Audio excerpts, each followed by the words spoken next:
O Deserto Branco, no Egito, localizado no deserto ocidental, é famoso por suas formações rochosas de calcário branco, moldadas ao longo dos anos pelo vento e pelas tempestades de areia.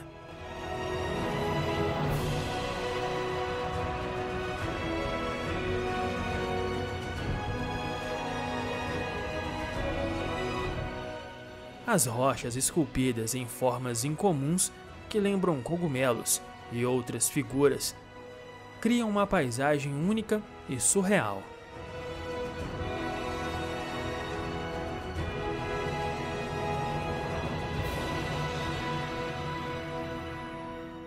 O deserto foi uma área coberta por um mar tropical há milhões de anos, e a cor branca vem do gesso remanescente desses depósitos marinhos.